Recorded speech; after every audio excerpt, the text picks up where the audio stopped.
same to you. Dame, I'm absolutely stunned. I look a bit like a living test pattern, don't I? Is this the new Dame Edna? It is my little spunky-punky look. I'm going to say I can get away with it before you do, Michael. I think it's extraordinary. David, what...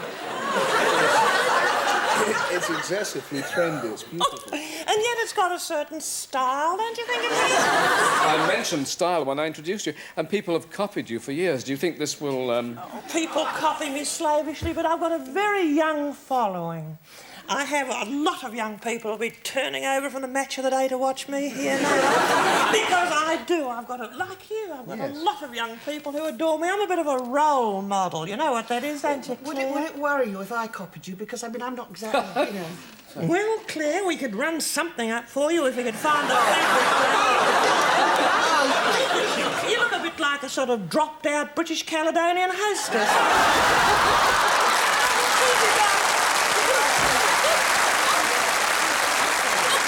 I heard you talking about transvestites. Isn't it sad about them?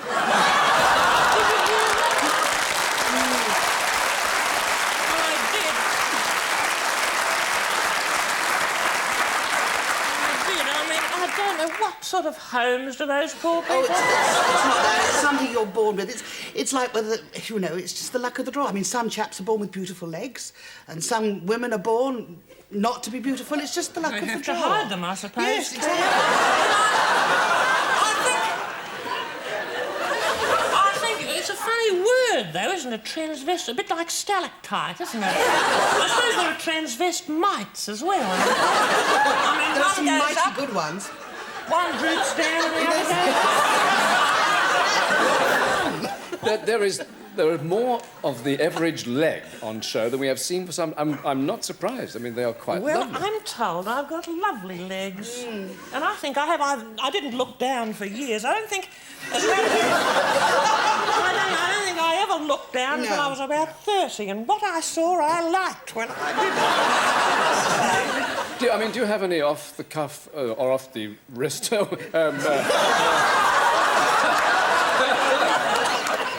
you have any advice as far as glamour is concerned for the young women who are watching us now? You have a young following. Well, I do. I have a young following. I think just wear what you feel comfortable in. I think you're an object lesson in that, aren't you, Claire? Oh, very comfortable. It's more or less a travelling rug you wear.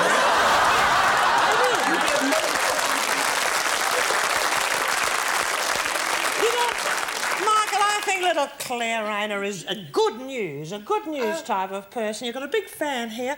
Mind you, I was a wee bit disappointed. Forgive me, disappointed to see you two.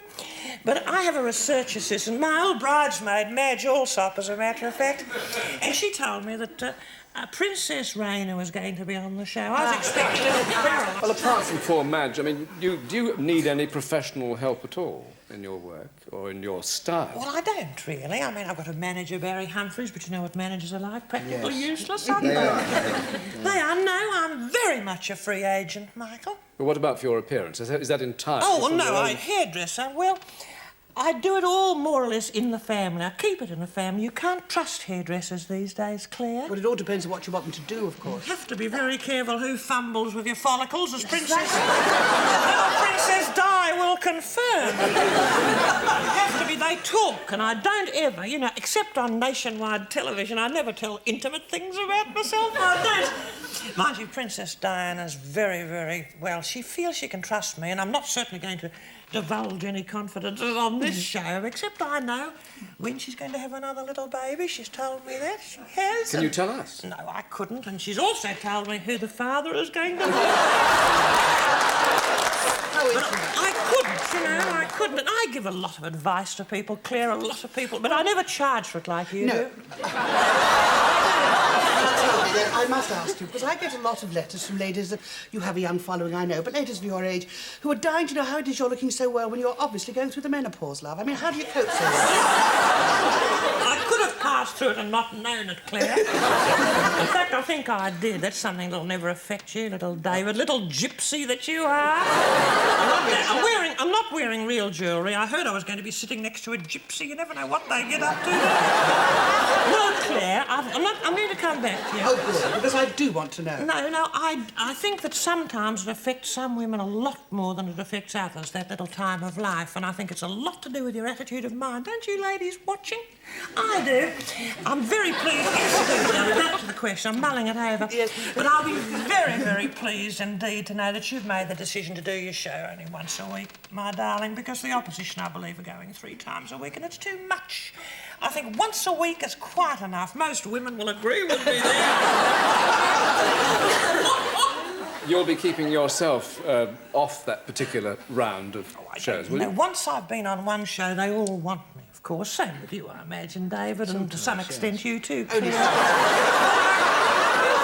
It's spooky, isn't it, that I'm not plugging anything. I don't suppose you are either, but here I am on this show. I'm not selling a book or a hit record. I'm just here. I'm just giving of myself.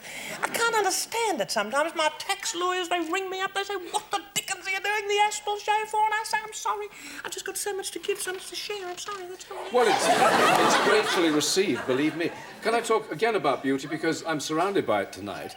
And David is the only... David is the only one here who certainly has not approached the menopause. And, he's also the prettiest. Yes, he is also a devilish handsome lad. Oh, darling. But without any help, you see. Without any help at all. None at all. Help?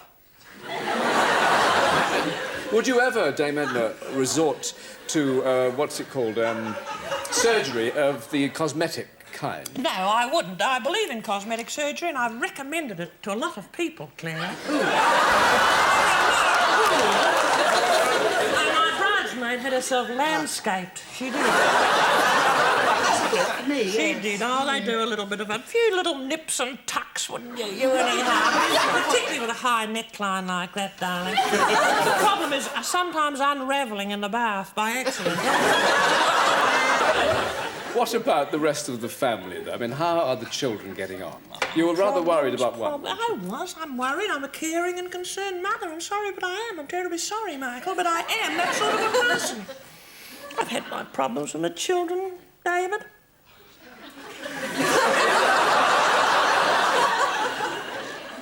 Are these your Jim Jams, are they, darling?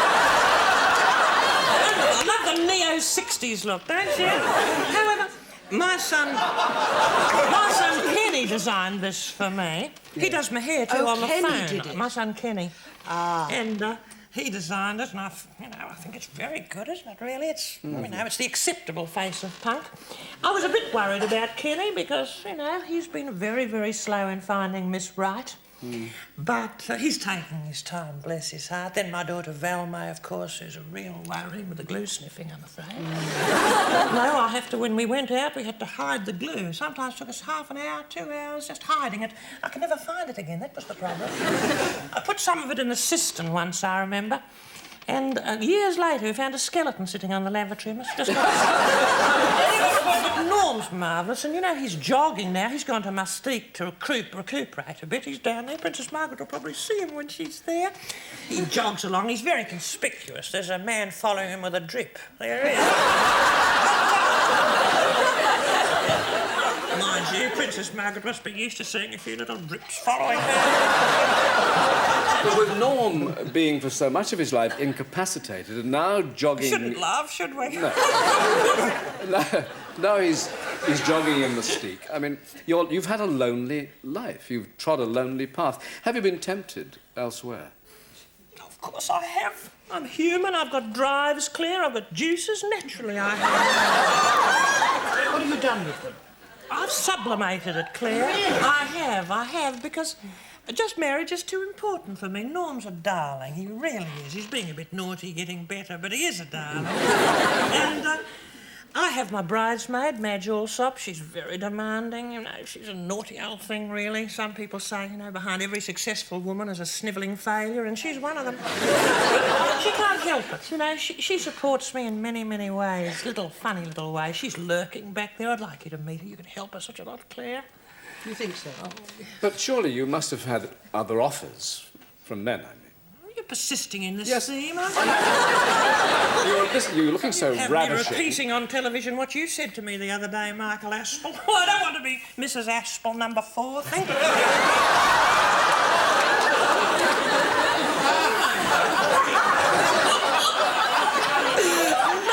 Teasing viewers, I am. Michael and I are very, very platonic, or I wouldn't be on the show. But I take it all with a bit of a grain of salt, because a lot of people find out, I think to myself, isn't it nice they think I'm approachable? You see, why haven't I got a chat show like this? Isn't it incredible? Amazing. I've been such a megastar, so popular for years and years.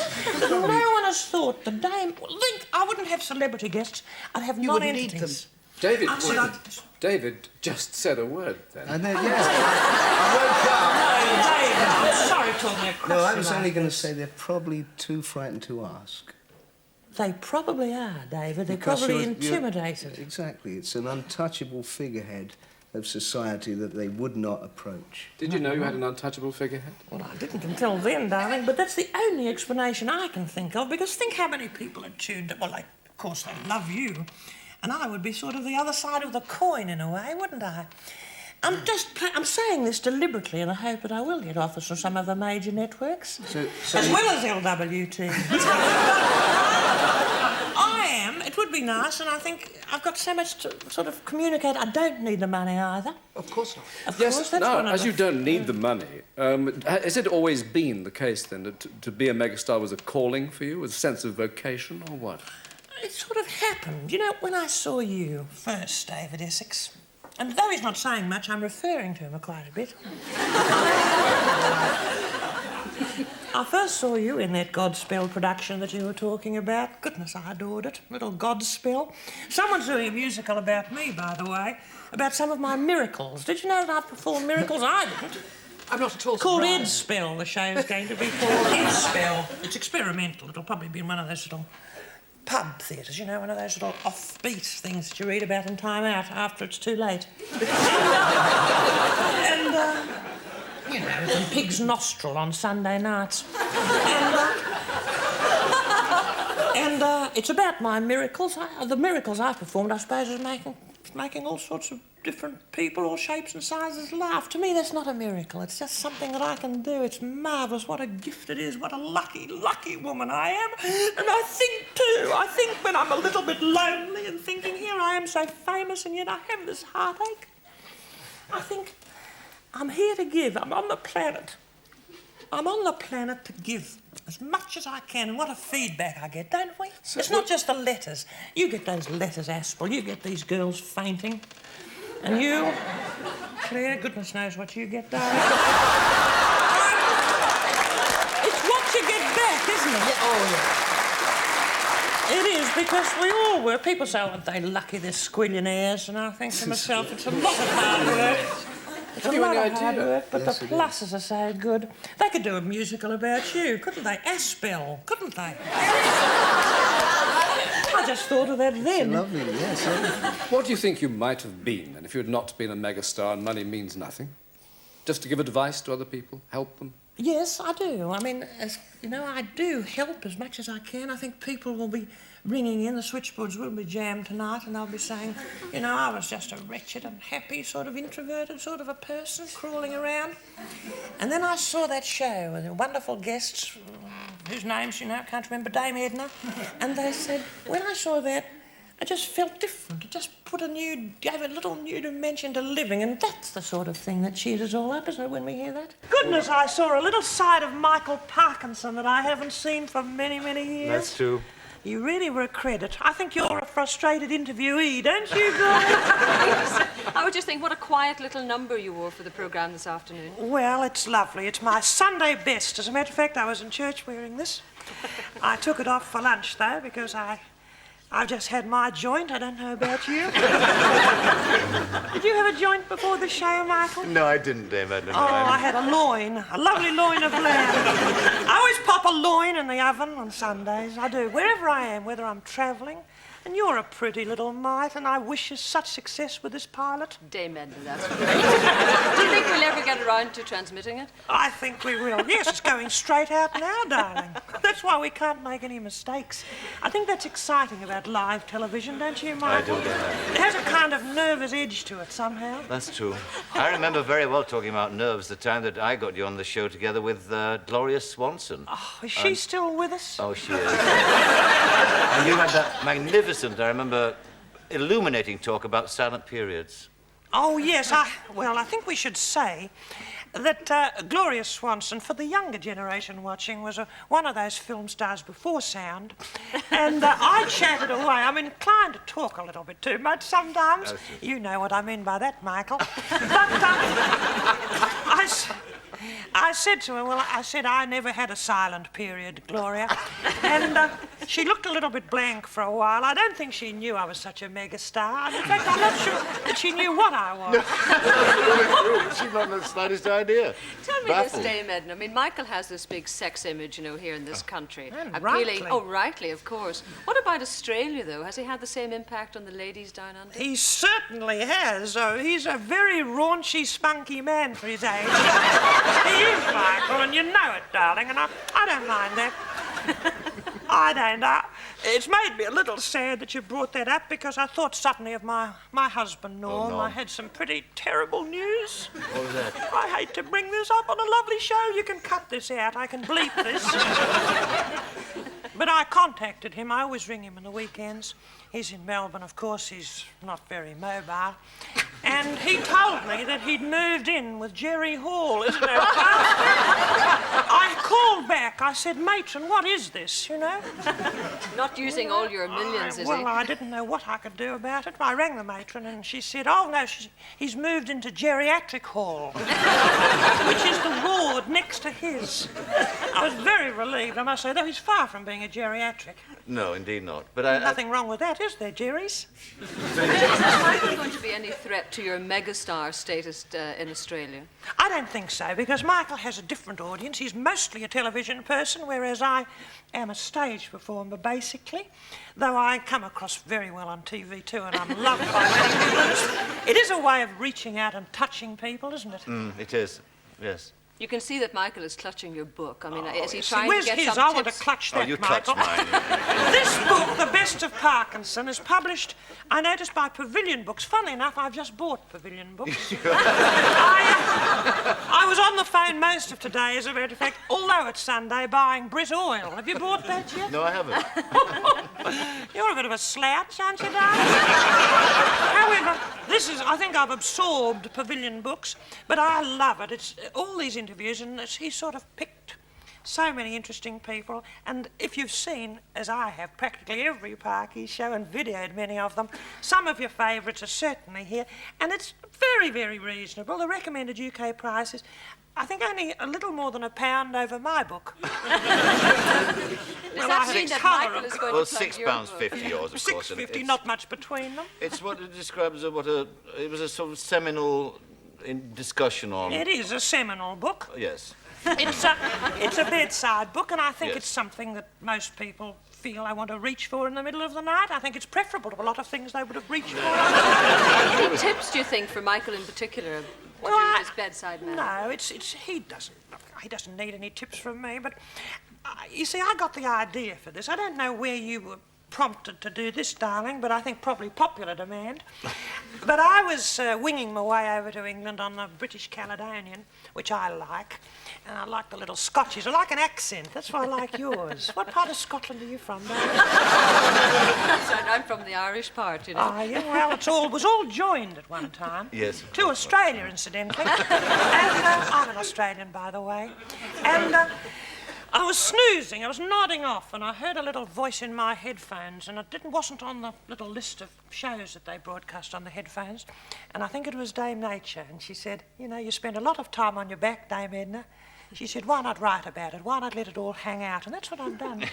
Because we do spend a lot of time in bed. I think half the time is spent in bed and the other half is watching Parkinson reruns. And this will happen to you, darling. You hang on in there too, Gloria. Yes, but I want to get some of these tips about how to pack your face with fish or whatever it is. Beauty This tips. fisherman's There's some very facial good beauty pack, tips in here. yes. Very unusual ones. There are none in here. No,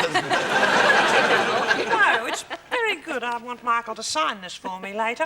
Let's not promote this silly book of mine, darling. It's already charting. I loved hearing about you dressing up as Humphrey Bogart. You like that, did you? I like that. I'd like to see you in that raincoat, and I hope it goes into the theatre museum too. You're a little bit like E.T. these days. Have you seen that film? It's beautiful, and he's lovable, little E.T., and when it comes onto your screens, you'll see what I mean. He's one of the most wonderful little inventions that I've ever seen in films. I shouldn't be promoting something I haven't got a financial interest in, should I? It'd be nice to do films yourself, Dame Edna. I mean... It's funny how very rarely I'm approached. The only approach I've had, Michael and Gloria, was to play the young Golder, you know, in that film that they done. And I thought for a bit, and I thought, no, you know, it's not for a Church of England woman to do it. You know, I wouldn't be able to bring that special something to it. But so look I at the didn't. way you have contributed to culture life in Australia. Well, I've tried. I've never thought of it consciously, you know. And I was thinking just over this weekend, you know, all this stuff about old Brezhnev. Of course, I suppose, well, you know, naturally, I suppose he'll be making fewer public appearances now. You know, if anything happens to me, you know, if I'm called, and I say if, because, well, I'll get to that, because it just might not happen. But if it does happen, I think that'll be kept from the world, not just for 24 hours, for weeks, because it would cause terrible disruption if a yucky old spooky thing happened to me, wouldn't it, viewers? It would be awful, too awful to believe. My bridesmaid, Madge Alsop, though... How is she? I'm very concerned about her. I'm thinking of reporting her to the proper authorities, because she was over in East Berlin. She said she was going to a sort of Brecht concert. That's some highbrow person that she's interested in copying me a bit with the avant-garde. And she came back with an Aeroflot bag that she hadn't gone with. And a false bottom. I always knew it was a little bit bulgy. And I think she's could be a mole. It's possible. My own bridesmaid. I don't know what you're laughing at, Gloria. It was the thought of the false bottom, actually. But she's got all these bandages on her now, Dame Edna. I mean, it's all around her face. I mean, No, Michael, isn't it awful? it's We terrible. shouldn't laugh, should we? No. My bridesmaid viewers, I should fill you in. And by the way, this is the Gloria Hunniford show. Our special guests are Michael Parkinson and yours truly. My bridesmaid, Madge Alsop, is a remarkable woman, according to her husband. Her late husband, I hasten to add. But she has had pretty radical nasolabial therapy, and that means a facelift. Oh. And I paid for it, and she's mostly bandaged in the illustrations in my bedside book.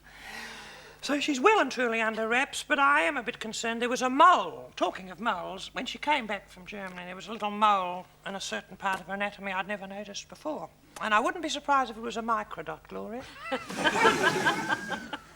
Tell me, I mean, with your book, is the bedroom your favourite room in the house, your favourite spot? Well, it is. I like the bedroom because it's a little sanctuary for me. I can close the bedroom door and I can just be an old laid-back megastar. I can have my little dreams and my hopes and my fears, and I've got a telex beside the bed to contact my husband. And, you know, that's what I think a lot of women would like. And it doesn't, nothing yucky and no funny things go on there now because I've got other drives and other juices. Are you a bit like that? You're away from your husband a lot. I'm just trying to get some tips of your bedside manner and from your But bedside you're no, book and all darling, these please. facials and things. You're away from your husband a lot, aren't you, Gloria? Now and Northern- again, yes. He's up there in the Orkneys or somewhere. Scotland, yes, the Irish part of Scotland. and how do you manage with this separation? You don't really want all my inner secrets. No, Dame but Edna, how do you cope How with do that? I in which way? Well, I'll talk about this, the physical deprivation. Physical. You see, I'm a bit of an upfront person. You see, I've had my joint and you haven't. Well, I haven't had my joint. It's known as doing without. Well, that's what you do. No one was doing without. Does that satisfy you? Well, it seems to satisfy you. I love those black stockings of yours, too. Do you ever wear any of these black They're stockings and beautiful, things? no. As a matter of fact, your underwear has become a running gag, hasn't it? I'd hate to have a running gag under my frock. When did you realise that you weren't? Well, the audience laughing. What happened then? I think you're too fast for them, don't you? When did you realise you weren't just an ordinary housewife? A long time ago. It's a story that I've told Michael in the privacy of a television studio. But I was in a passion play and I played Mary Magdalene and it took off from there. And it has been an incredible, spooky story. I tremble a little bit to think about it. And it's a big responsibility. Mike has told me, sometimes phones me, I get funny little phone calls. You know, I get the real Michael, as you managed to coax out of him too. And we are vulnerable. We might seem full of confidence, full of, total confidence and the ability, to have conversations like this in front of cameras, in front of millions. But inside sometimes there's a little shaky little boy in Michael, I know that. And in me too, there's a teenage girl, sometimes screaming to get out. But we have to wear this. This is something, we have to learn a certain acceptance, don't we, Michael? My body language is probably telling people things too, just as yours does. I don't pick my nose, though. What do you do? I don't. Well, look, I don't do much. I don't know what I do. I think one isn't conscious of the body language. Well, you have very elegant body movements, I think. Well, I think I could have been a dancer or something Yes, I lovely think so like too. that, but I'm not. I'm called a comedian, and yet I'm never deliberately funny. It's just things that probably I say accidentally that seems to amuse people, and I don't think they're laughing at me. They're laughing with me. That's a little saying I invented just then. That's very What about your children, though? I mean, how they coped with their mother's mega stardom? Well, I tell a little bit about that in my bedside companion, Michael, because I have to be frank about this and upfront because I'm not a fibber. I've had a lot of worry with my family. My daughter is more or less in the hands of store detectives most of the time.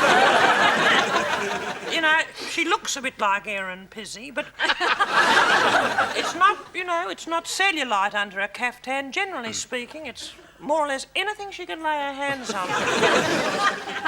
Tell me, have you enjoyed being back in London this And I've particular spoken trip? to the doctors, I just hasten to say, darling, and they've said that it is a problem if you've got a megastar mother. You're lucky, in a way, coming from the humble background that you just briefly sketched for us a little while ago, Michael.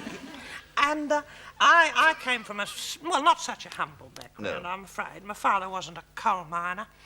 But, he was a bit of a rough diamond and full of wisdom in a funny sort of way. My mother was very wise, though, and she used to say lovely things. And I found them all written in a little book in the pocket of one of her matinee jackets the night we burned her things. But she's in a maximum security twilight home.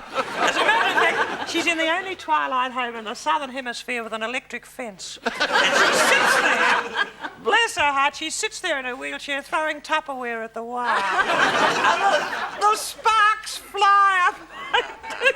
People drive for miles to see it. They think it's the Milky Way or a satellite. And they've put my mother on. She's brought business to this home. They've put her on a retainer and they've earthed her chair. I call that caring on an institutional level. And on a professional level, caring is something that people like Michael, who don't need the money, heavens above, a certain Australian impresario paid Michael a small fortune to go to my homeland and bring, the kind of interviewing technique, the sort of technique that you've picked up because you're carrying the torch here at the moment for the women. And brought Michael to Australia, and he doesn't need the money, but still he goes into print and he brings this out, The Best of Parkinson. It's published by Pavilion. It's a mere £7.95 in the shops, and what a Christmas present.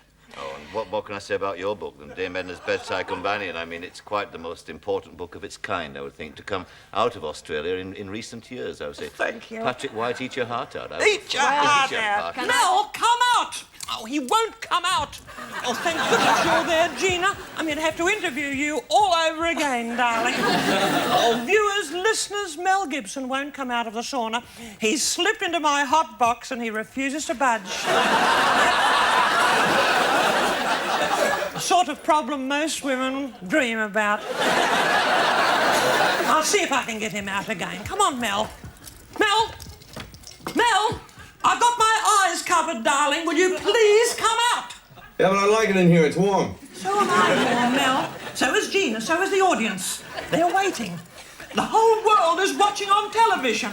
Mel, I know you're tired, but you can't disappoint people, darling. Well, you said I could come here and stay for 2 weeks. You said there'd be complete privacy. It is privacy, Mel. What could be more private than this? I mean, they're my cameras. It's my satellite. My prerogative to stay in here. I'm staying in here. Isn't that typical of superstars? Sex symbols are all the same. All right, there's only one thing for it. Madge the badge, please. Quick sticks. Camera 6, follow me. I'm going in there. Come on. No, not you, Madge. Hey, hold the bus. Don't worry about me, Mel. You've seen it all before, haven't you? You're a married woman. There, my darling. Oh, thank you. Forgive me invading your space, Mel. But I am, you've nothing to fear from me. I'm safe. I am. I'm a happily bereaved woman, as a matter of fact. So you don't have to cover up for me. It's just modesty. It's a habit. I suppose I've slipped into it. Yes, I know. I like your modesty too, Mel. Women would kill. Women all over the world would kill to be sitting where I'm sitting now. But don't drip on me, darling. No, it's an unsafe world these days. You don't want any spare droplets flicking up. I don't. You might inhale them. I might. And by the way, Mel, if you say no, or if the answer to any of my questions is in the negative, don't shake your head. Okay. But you're huge, aren't you, Mel? You are huge. Not at the moment. No, but you are professionally huge, and you're a lethal weapon. Two, as a matter of fact. You are really very big. You've made it big, and you're Hamlet. I've been privileged to see that. You've seen it. I have. I've seen a little uncut preview. That's a rare beauty. And you know, really, it's magnificent. No one can touch you.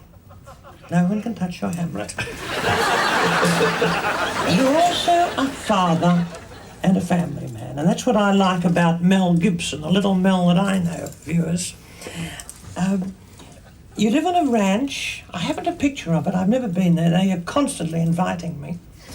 Are you busy when you're on that ranch? What do you do? Well, I practice animal husbandry, Edna. It's occupies a great deal of my time and keeps your mind. What is animal husbandry exactly? Well, Mel? it's trying to breed and raise animals of superior quality. That's beautiful.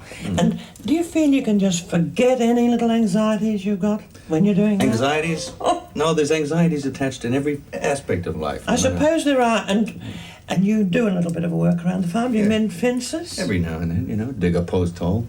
Are you a carpenter at all? I'm not good with my hands, naturally. Let me see. Oh, you've got very horny hands. And kneecaps, if I may say so. Very heavy. Mel, a lot of people I know, particularly in our business, are good at things like that. Harrison Ford is a carpenter. He made this. He did. Harrison Ford built this sauna for me. As a matter of fact, it's been condemned. He's hopeless. He bought some bookshelves for me too, which are absolutely falling to pieces. But I need a plumber. Do you know any actors who are plumbers? No, I don't. I mean, I could have a crack at it for you, but I mean... No. I've got a gully that needs rodding. I'll find someone. I think we should have a second string to our bow in our business. Because, well, the bottom could very, very easily fall out of it, couldn't it? Indeed. In your case, that would be a disaster, Mel, if I may say so. Because your back body, is big box office, isn't it? Well, it has been referred to. It has been referred to and focused on. You don't realize at the time, when they say, just walk through the shot there, that so much attention is going to be paid to it. I mean, everyone's got one, haven't they? Well, I don't know. It's been a subject of a great deal of interest, I have to tell you. Not by me, because, as I say, I think I'm above these things at my time of life. Yes, well, I'm above it. But you know, Mel, a lot of advertisers might want to use that space. Have you had, for example, Coca-Cola wanting to put a little tattoo of their logo on your bottle? Or Toyota, or Bang & Olufsen? Even the cigarette manufacturers might want to do something with it. Mind you, that would be a health hazard, wouldn't it? And Mad Max was Mel Gibson's first major success. And you know, I didn't ever think I'd like Mad Max, Mel, but I did. You did? I adored it. I wouldn't have thought it would have been your cup of Well, tea. it was a bit raunchy, but it was an exciting film. I was offered a role in that. You were? I was. Which role? The Tina Turner part. But unfortunately, I was a bit expensive, and I racked my brain and I thought of Tina. You would look good in that chainmail negligee. Oh, no, not really. But Tina, I rang up and I said, there's a little actress who needs the work. And Tina was marvellous as it turned out, wasn't Yes, she? she was. She turned it out marvelous. She was absolutely terrific. After the success of that film, and those two films, you became really very much a household word all over the world. And In Japan. there was a period, this is me being the probing interviewer now, Mel Gibson, there was a little period where I think, I won't say success went ahead because it didn't and it never will, but a period where you became a bit of a tearaway. Well, yes. I call it your Les Patterson period. My Les stage. Yes. And I don't, before you say anything, Mel, Yeah. I had a stage in my own life like that. You did? And you came through. I'd just become a megastar and I got into the discipline. I did. Well, that can be dangerous if you mix it with Coca-Cola. I had a serious discipline habit, Mel. I've never revealed this before, and I'm revealing it now in the privacy of my own sauna on top of a mountain in Switzerland. To you. Okay, I appreciate I did. your frankness. Sometimes I would do discipline, as many as 2 a day. And lock myself in public toilets in Harrods. I would, and I'd do discipline. How would you do it? Did you just swallow them? Chop Swallowed up, them. Breathe them in hand? No, I just swallowed one and dissolved it in my dribble. You've a marvellous family. You have 6 children and you're one of 10. Indeed. I wonder if you would please tell me the birthdays and names of all of them. But there's a couple in November, and there's 3, no, 2. Oh, no, you don't. forget No, it. please. You misunderstand me, Mel. I don't want you to tell me their names or their ages. It's a yes or no answer. I said, could you please tell me the names and the ages of your children? Yes, I can. That's exactly right. You don't have to go in for the whole All right, the whole thing, lot. really, please, because frankly, I couldn't care less. You know. I mean, I don't say I'm not interested, but for the purposes of this per se, I'm not.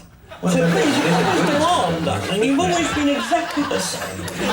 Ever since you were knee-high to a grasshopper, and you came to my home.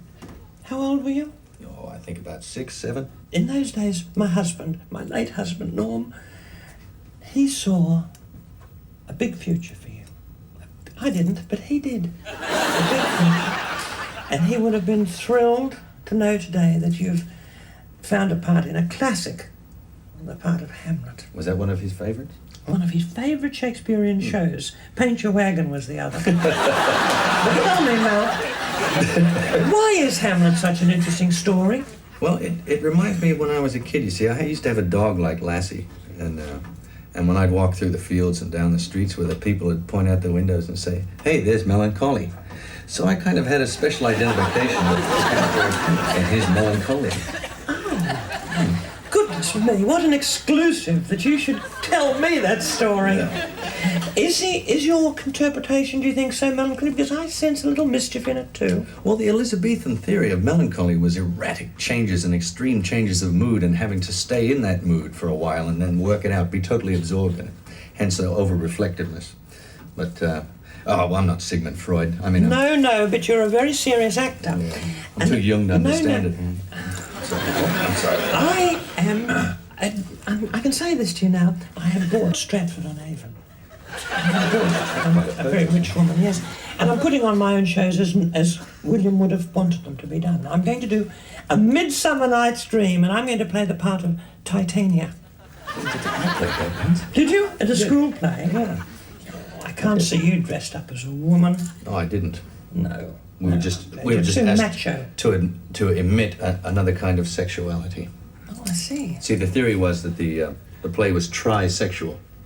Oh, I've never heard of that. Yes, well, it was going into the spirit world. There were fairies, there were men, women, there were lovers of both kinds, and there was the animal world even came into it. Bottom. Oh, did it? Yeah, Bottom the donkey, you know. Yeah. Bottom? Yeah, he got a donkey's head. That'd be a good part for you. Well, sometimes I feel like an ass, so... Oh, lovely. Well, you're my Bottom. Thank you. And I'm your Titania. No, you're my Titania. I'll be your Titania. And thank you very much, darling. Ladies and gentlemen, Mel Gibson!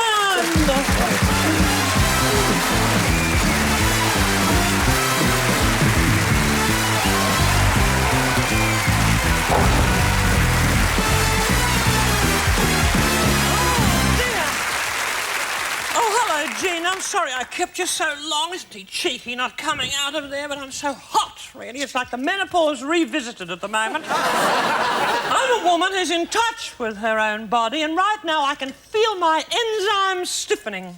I think there's a huge star approaching. He's crossed my verge. He's over my threshold. He's Meglo. He's Machismo. He's Charismo. He's Julio Iglesias!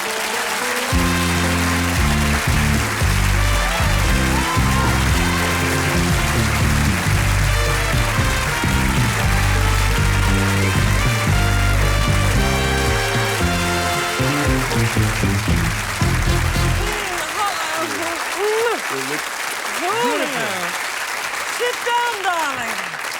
Are you a little bit peckish, a little bit hungry? I'm starving. Jack! I think we have... Do you like fondue? I love fondue. It's This a is such a Swiss beautiful home here. speciality. How long you been here? 4 days, like me? No, I have a home just near her. I didn't see you. Oh, here's the fondue. Ready. Gorgeous. Burn. Thank you, darling. Piping hot, delicious. Look at this. Let me sniff this Come. fondue, Chuck. Lovely.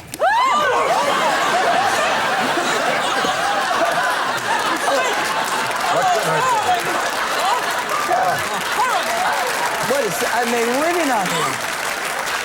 You lovely groove.